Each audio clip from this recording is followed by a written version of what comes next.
Let's see if we can find a paint color for my new cabinets. So not gonna lie, I went to a paint store before I went to Jaegers and got 2 samples of this green color, and then went to Jaegers and got blue colors to try because I was really going back and forth between blues and greens. So my first trip, I got the 2 greens, a lighter green and a dark green. And then the second time, I got 2 separate blues. One had more of a greenish tint and the other was just kind of a navy blue. And I honestly could not decide. So I got them all and was gonna take them home and see. So as I was opening the first one, I was like, oh, that's so pretty. And then I opened the second one and I paused for the longest time because at first glance, they looked identical. So I had to put them up next to each other to make sure that they didn't give me the same exact green color.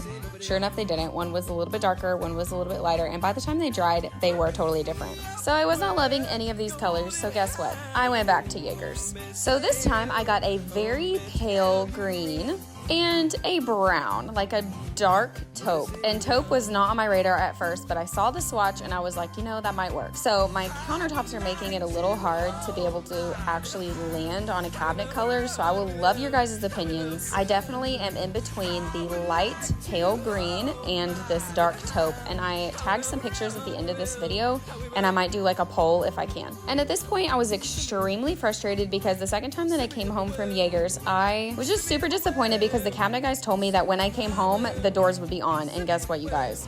Literally none of the doors were on. So I was not happy with the situation when I got home.